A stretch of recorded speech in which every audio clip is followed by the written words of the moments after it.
پھر چند لمحوں بعد جب عمران کے جسم میں حرکت آ گئی تو اس کے لبوں پر مسکراہٹ رنگ گئی۔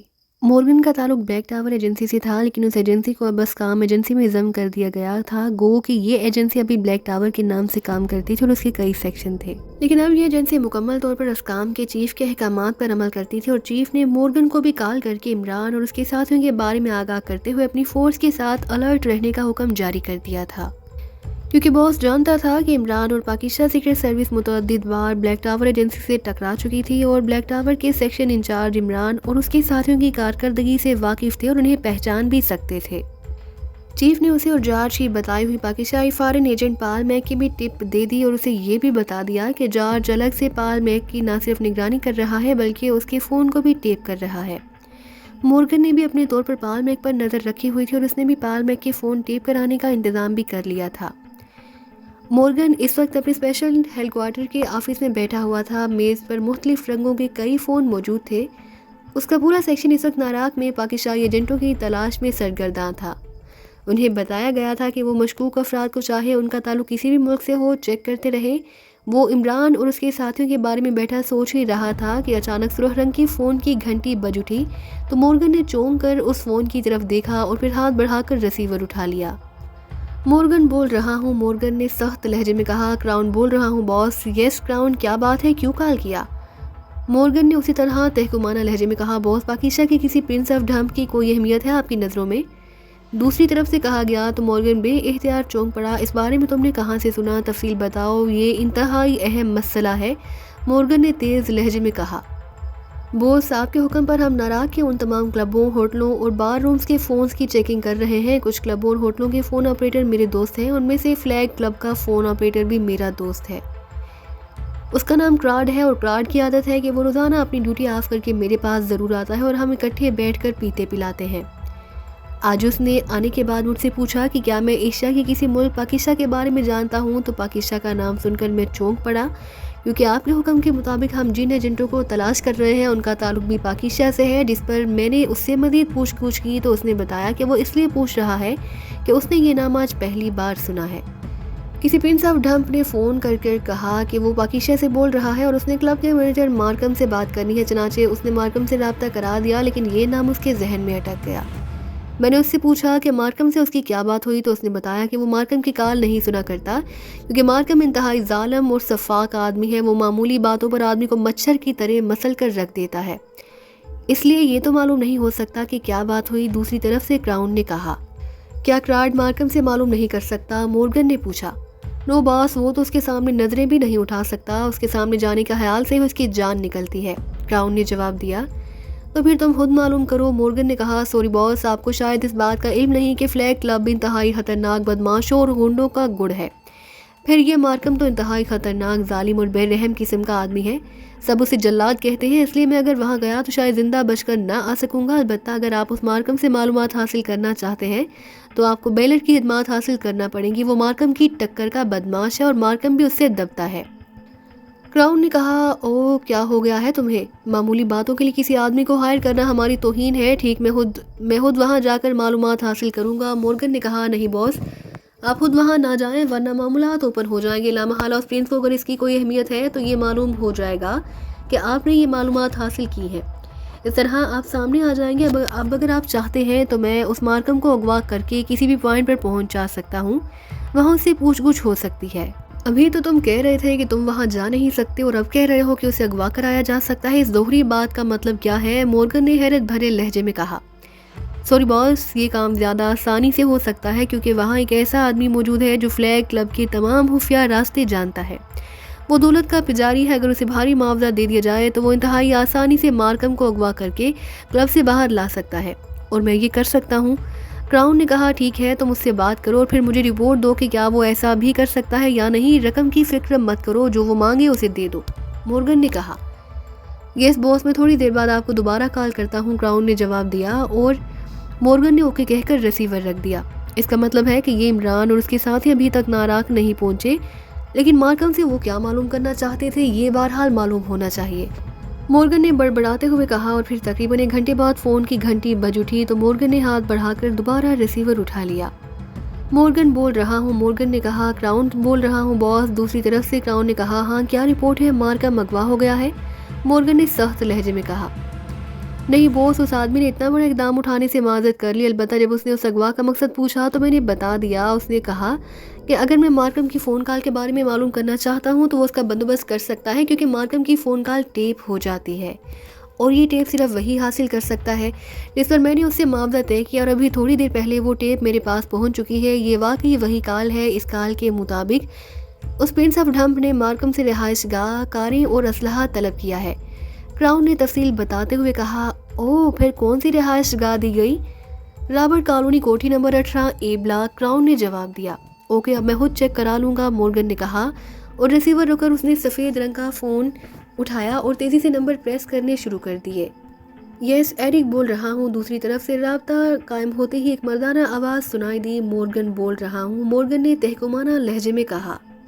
اوہ یس باس، حکم۔ دوسری طرف سے بولنے والے کا لہجہ انتہائی مودبانہ ہو گیا۔ ایک پتہ نوٹ کرو، Robert colony, Kothi number 18 a block, Morgan نے کہا۔ اوکے باس، نوٹ کر لیا ہے، دوسری طرف سے کہا گیا۔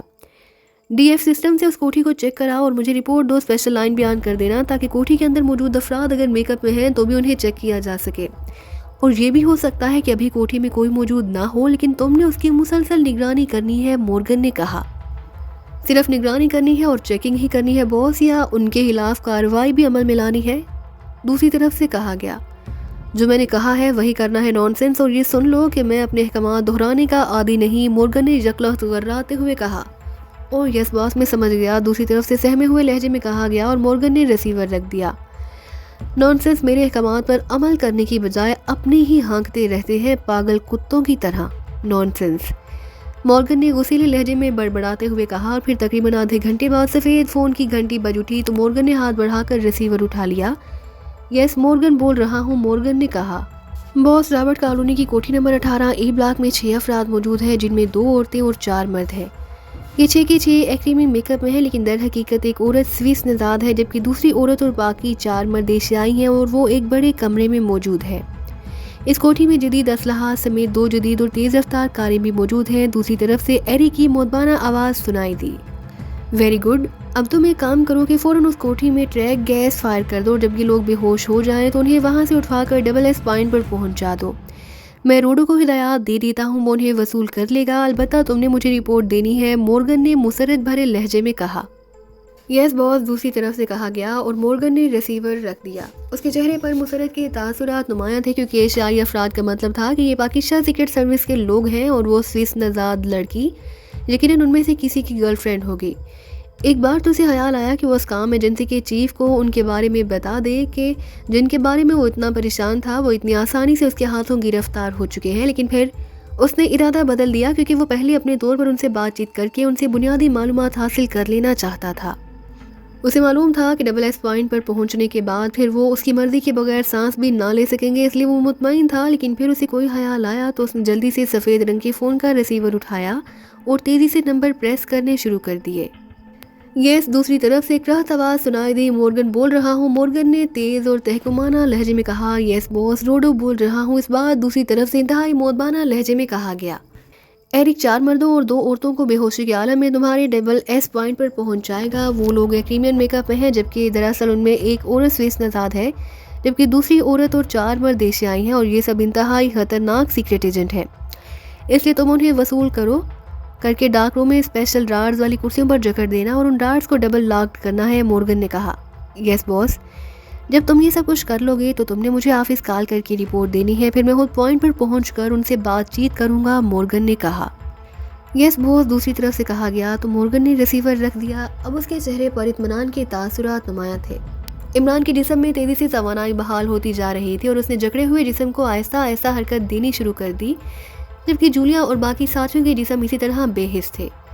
آپ کے پیر حرکت کر رہے ہیں؟ اچانک صفدر نے عمران کے جسم کو حرکت کرتے دیکھ کر چونکتے ہوئے کہا۔ ہاں، اسی لیے تو کہتے ہیں کہ حرکت میں برکت ہوتی ہے، میں نے کوشش کی تو جسم میں حرکت بھی آ گئی، اب تھوڑی سی اور کوشش کرنے کی دیر ہے تو برکت بھی ہو جائے گی، عمران نے مسکراتے ہوئے کہا۔ پھر پیر کو ذرا سا گھما کر اس نے پائے کے ساتھ اسے آہستہ آہستہ حرکت دینا شروع کر دی۔ وہ ڈبل رارز والی کرسیوں کے سسٹم سے اچھی طرح واقف تھا، گو یہ سسٹم ناقابل شکست سمجھا جاتا تھا، کیونکہ اس میں دونوں رارز کو ہٹانے کا سسٹم علیحدہ علیحدہ تھا۔ سامنے سوئچ بورڈ پر موجود بٹنوں میں سرخ رنگ کے بٹنوں کے باقاعدہ 2 سیٹ لگے ہوئے نظر آ رہے تھے، اور ایک بٹن پریس کرنے سے ایک سائیڈ کے راڈز جبکہ دوسرا بٹن پریس کرنے سے دوسری سائیڈ کے راڈز بھی غائب ہو جاتے تھے۔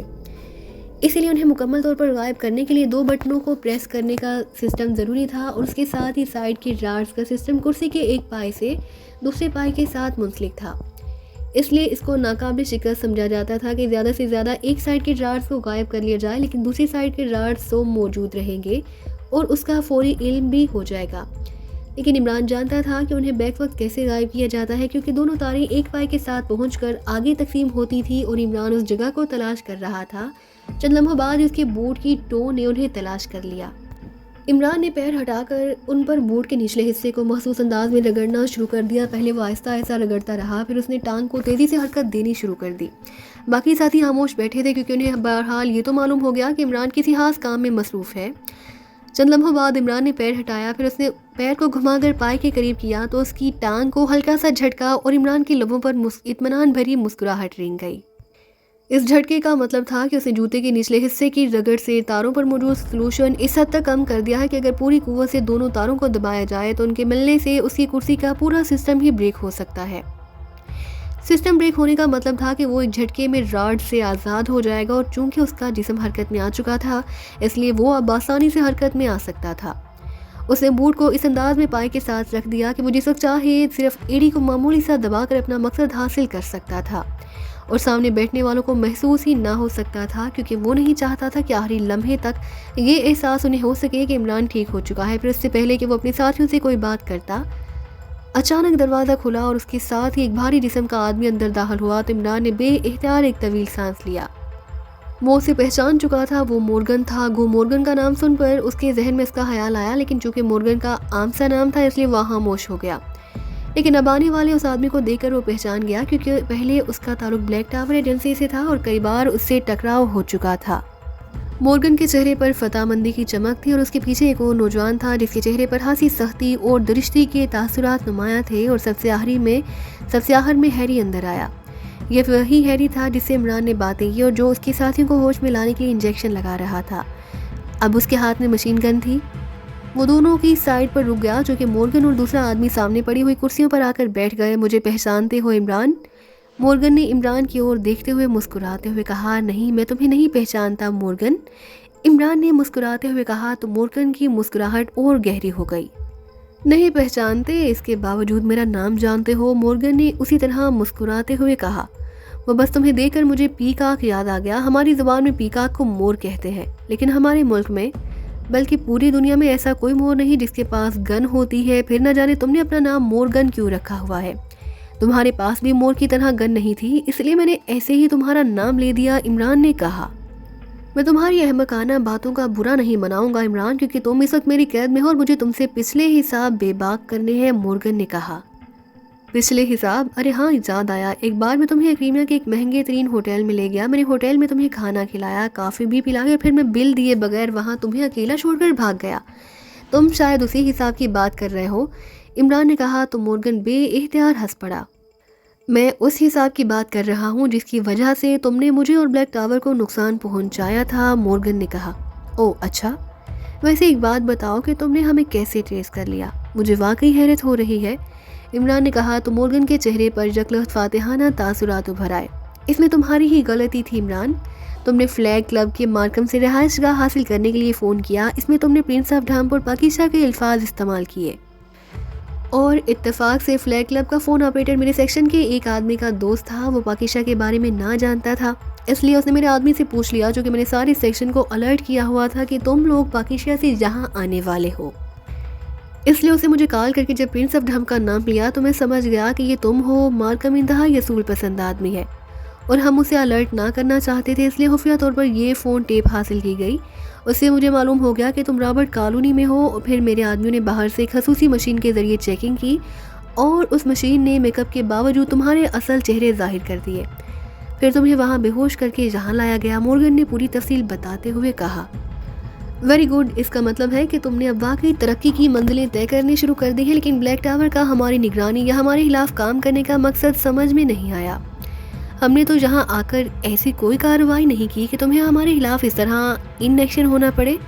ایسی کون سی خاص وجہ ہے جو تمہیں ہمارے خلاف اس طرح میدان میں کودنا پڑا؟ عمران نے مسکراتے ہوئے کہا، مجھے تمہاری اور تمہارے ساتھیوں کی آمد کے بارے میں بتایا گیا تھا اور یہ بھی بتایا گیا تھا کہ تم جہاں اقلیمی مفادات کو نقصان پہنچانے آئے ہو، اس لیے اعلیٰ حکام کی طرف سے مجھے خصوصی ہدایات دی گئیں کہ میں نہ صرف تمہیں اور تمہارے ساتھیوں کو ٹریس کروں بلکہ اقلیمہ میں کسی بھی کارروائی کرنے سے روک دوں۔ مورگن نے کہا، اعلیٰ حکام سے تمہارا مطلب کہیں اسکام تو نہیں؟ عمران نے مسکراتے ہوئے کہا تو مورگن بے اختیار چونک پڑا۔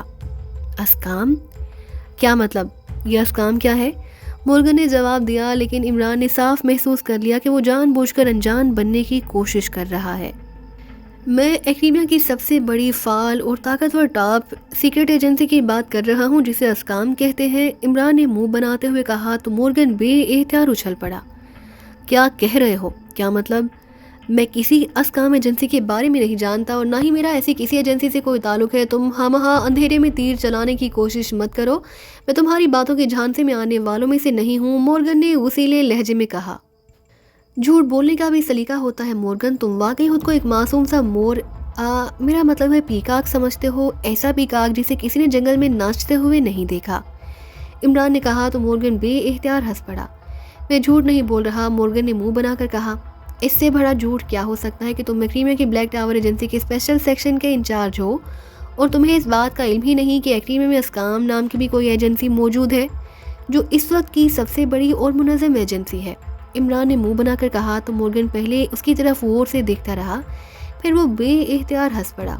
اس میں ہنسنے والی کون سی بات ہے؟ عمران نے کہا، تو تم مجھ سے اس انداز میں اسکام کے بارے میں پوچھنا چاہتے تھے؟ مورگن نے ہنستے ہوئے کہا، مجھے کیا ضرورت ہے پوچھنے کی جبکہ میں پہلے سے جانتا ہوں، عمران نے منہ بناتے ہوئے جواب دیا تو مورگن ایک بار پھر ہنس پڑا۔ اتنا طویل عرصہ گزر جانے کے باوجود تمہارا انداز تبدیل نہیں ہوا۔ بہرحال یہ بتا دوں کہ نہ میں اسے اسکام ایجنسی کے بارے میں جانتا ہوں نہ مجھے اس کی ضرورت ہے۔ میری ذمہ ٹاسک تمہیں ٹریس کر کے ہلاک کرنے کا لگایا گیا ہے جو میں نے پورا کر دیا، مورگن نے مسکراتے ہوئے کہا۔ ٹاسک کا پہلا حصہ تو واقعی تم نے پورا کر لیا کہ ہمیں حیرت انگیز طور پر ٹریس کر لیا، لیکن دوسرا حصہ ابھی پورا نہیں ہوا اور جب تک ہماری موت کا وقت نہیں آ جاتا اس وقت تک واقعی پورا نہیں ہوگا۔ اسے تم ادھورا ٹاسک پورا کرنا کہہ سکتے ہو، جہاں تک میں تمہیں جانتا ہوں تم نے جو بھی کام کیا وہ ادھورا ہی کیا ہے، عمران نے مسکراتے ہوئے کہا۔ ہاں تم ہر بار مجھ سے بچ کر نکلتے رہتے ہو، شاید اسی وجہ سے طنز کر رہے ہو۔ ٹھیک ہے، واقعی ابھی میرا ٹاسک پورا نہیں ہوا، میں چاہتا تو بے ہوشی کے دوران ہی تمہارا اور تمہارے ساتھیوں کا خاتمہ کر دیتا، لیکن میں چاہتا تھا کہ تمہیں ہوش میں لا کر تم سے بات چیت کروں تاکہ کم از کم تمہیں موت سے پہلے یہ تو معلوم ہو جائے کہ کس کے ہاتھوں تمہارا انجام ہو رہا ہے، مورگن نے غراتے ہوئے کہا۔ ویسے وہ بڑے اطمینان بھرے انداز میں کرسی پر بیٹھا ہوا تھا اور عمران اس کے اطمینان کی وجہ جانتا تھا کہ ایک تو عمران اور اس کے ساتھیوں کے جسم مورگن کے نقطۂ نظر سے مکمل طور پر بے حس و حرکت تھے، وہ معمولی سی حرکت کرنے کے بھی قابل نہ تھے، دوسرا وہ اسپیشل ڈبل رارز میں جکڑے ہوئے تھے۔ اچھا، اب تم خود کو بہت عقل مند سمجھنا شروع ہو گئے ہو، یہ تو سچ مچ بالغ ہونے کی نشانی ہے، ویری گڈ، عمران نے مسکراتے ہوئے کہا۔ سنو عمران، میرے ساتھ بحث نہ کرو، اگر یہاں اس پوائنٹ پر اسپیشل ڈبل رارز سسٹم کی چیئرز موجود نہ ہوتی تو شاید میں رسک نہ لیتا، میں نے یہاں آنے سے پہلے چیک بھی کر لیا کہ تم سب واقعی بے حس ہو، مورگن نے کہا۔ اچھا، کس طرح چیک کیا ہے؟ عمران نے مسکراتے ہوئے کہا۔ میں پہلے ساتھ موجود آپریشن روم میں گیا، وہاں میں نے تمہیں اسکرین پر چیک کیا، پھر مشین کے ذریعے تمہارے جسموں کی حرکات کو چیک کیا اور تم اور تمہارے ساتھی واقعی بے حس و حرکت ہو، مورگن نے جواب دیتے ہوئے کہا۔ مشین غلط بھی تو ہو سکتی ہے، ایک مشین کیسے بتا سکتی ہے کہ ہم بے حس ہیں یا پھر باحث؟ عمران نے حیرت بھرے لہجے میں کہا، اسے واقعی مورگن کی یہ بات سمجھ میں نہ آئی تھی۔ ان کرسیوں میں یہ سسٹم موجود ہے کہ اس پر بیٹھے ہوئے افراد کے اعصاب کی چیکنگ مشین کے ذریعے ہو جاتی ہے، جو لوگ بے حس کر دیے جاتے ہیں ان کے اعصاب کا گراف اور جو بے حس نہیں ہوتے ان کے اعصاب کے گراف میں کافی فرق ہوتا ہے، مورگن نے اس انداز میں جواب دیا جیسے کسی پرائمری اسکول کا استاد بچوں کو سبق پڑھا رہا ہو۔ اس کے بعد سن کر عمران کی لبوں پر مسکراہٹ آ گئی۔ بہت خوب، تو پھر بتاؤ کہ میرے اعصاب کا گراف کیا تھا؟ عمران نے مسکراتے ہوئے پوچھا۔ اس گراف سے واضح طور پر معلوم ہو گیا کہ تمہارے اعصاب سن ہیں اور تم مکمل طور پر بے حس ہو، مورگن نے جواب دیا اور عمران بے اختیار ہنس پڑا۔ بے حس وہ ہوتا ہے جس کے تمام احساسات فنا ہو چکے ہوں، جس کے احساسات فنا ہو چکے ہوں وہ اس طرح بات نہیں کیا کرتے، میرا مطلب ہے کہ مردے نہیں بولتے، تمہیں معلوم ہے کہ میں نے سائنس میں ڈاکٹریٹ کی ہوئی ہے، اس لیے تمہیں یہ بتا دینا ضروری سمجھتا ہوں کہ اعصاب کی چیکنگ کے لیے کرسیوں کے راڈ سے نکلنے والی ریز گردن کے پیچھے حرام مغز کے ذریعے ہی چیکنگ کرتی ہیں، اور ہم سب کی سر گردن تک سن نہیں، اس لیے تم نے نچلے جسم کی چیکنگ کی ہوگی، اور اس کی چیکنگ معدے سے نیچے ناف کے قریب اعصاب کے دوسرے مرکز کے ذریعے ہوتی ہے، اس لیے اسے مکمل بے حس نہیں کہا جا سکتا، عمران نے مسکراتے ہوئے کہا۔